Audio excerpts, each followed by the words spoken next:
샬롬! 오늘의 말씀지기 이화선 간사입니다.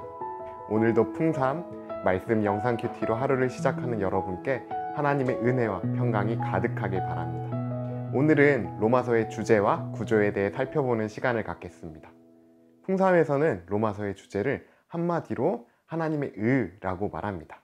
이 주제가 로마서의 구석구석을 어떻게 관통하여 우리를 인도하는지 살펴보겠습니다. 서론에서 바울은 로마의 그리스도인들에게 자신을 소개합니다. 하나님의 은혜를 경험하여 이방인의 사도가 된 바울은 간절한 마음으로 로마에 가서 복음을 전하길 바랐습니다. 바울은 이 복음에 하나님의 의가 나타나서 오직 예수님을 향한 믿음으로 사람들을 구원의 길로 초대한다고 합니다. 오직 믿음으로 십자가에 달린 사람이 구원자라고? 이러한 이야기는 당시 세계의 중심으로 여겨졌던 로마 제국에서는 미련하고 부끄럽게 생각될 수 있는 이야기였습니다. 그러나 바울은 하나님의 의를 자랑스러워하며 편지로 도대체 하나님의 의가 무엇인지 이야기해 나갑니다. 본론에 들어가기 앞서 의라는 단어를 살펴봅시다. 의라는 것은 근본적인 의미에서 어떠한 관계에서 나오는 의무를 다하는 속성이라고 볼 수 있습니다. 창조주 하나님과 피조물의 관계에서는 하나님이 선한 주관자가 되어주시고 피조물은 하나님을 영화롭게 하고 감사하는 것이 의입니다. 그러나 사람들은 마음에 하나님 두기를 싫어하고 각종 우상을 만들어 섬기는 불의한 삶을 살았습니다. 정의의 심판자이자 모든 생명의 주인인 하나님께 죄를 짓는 것은 죽음과 형벌로 치닫는 일입니다. 하나님은 사람들의 죄로 인해 하나님과 사람의 사이가 단절되었다는 것을 그들의 양심뿐만이 아니라 율법을 통해서 명백하게 알려주십니다. 모든 사람이 이 죄의 문제에서 자유할 수 없었고 죄의 문제를 해결하기 위해서는 불의한 사람이 아닌 의로우신 하나님의 의가 반드시 필요했습니다.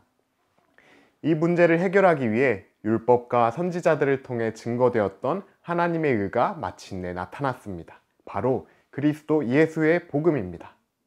의로우신 하나님께서 자신의 독생자 예수 그리스도를 우리에게 보내주시고 예수님은 완전한 순종을 통해 불의한 우리를 대신하여 영원한 화목제물이 되어주심으로 그를 믿는 이들로 하여금 의롭다 칭함을 받게 해주셨습니다.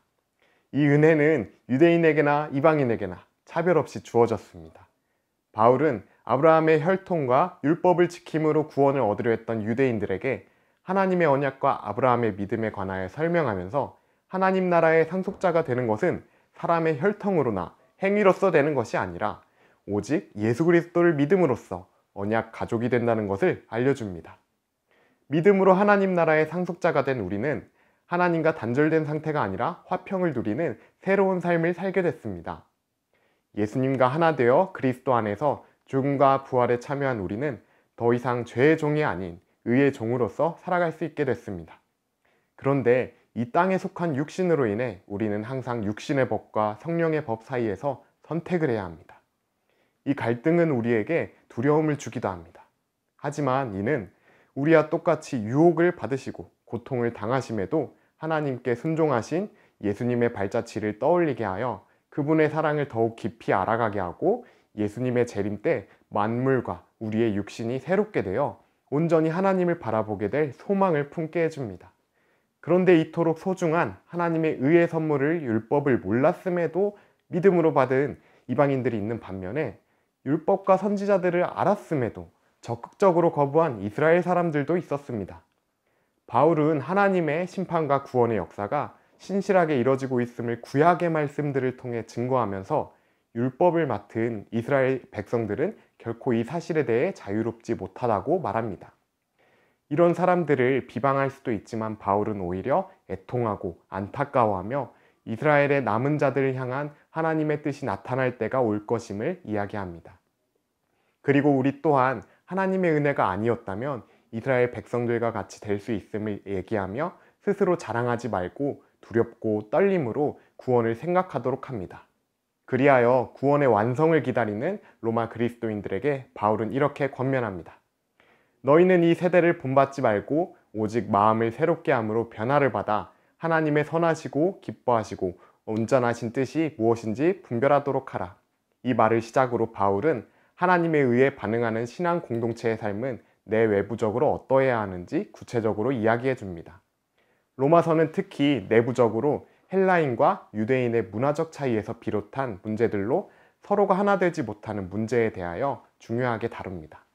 바울은 믿음이 강한 자는 믿음이 약한 자의 약점을 담당하여 자신을 낮추신 예수 그리스도와 같이하여 한 마음과 한 입으로 하나님께 영광을 돌리라고 권면합니다. 결론에서는 바울이 자신의 사역과 로마 방문 계획을 이야기하고 믿음의 자매 베베를 시작으로 형제 자매들을 소개하며 그리스도 안에서 서로 문안하도록 권합니다. 끝으로 예수 그리스도로 말미암은 복음과 지혜로운 구원 계획을 두고 하나님을 찬양하며 바울은 편지를 마칩니다. 존 칼빈은 로마서 주석에서 누구든지 이 서신서를 이해한다면 그 사람에게는 성경 말씀 전체로 가는 통로가 열린 것이다 라고 말했습니다. 사랑하는 풍삼 독자 여러분, 앞으로 함께하게 될 로마서 말씀을 통해 성경의 풍성함을 알게 되는 시간을 보내시기를 바라며 기도하겠습니다.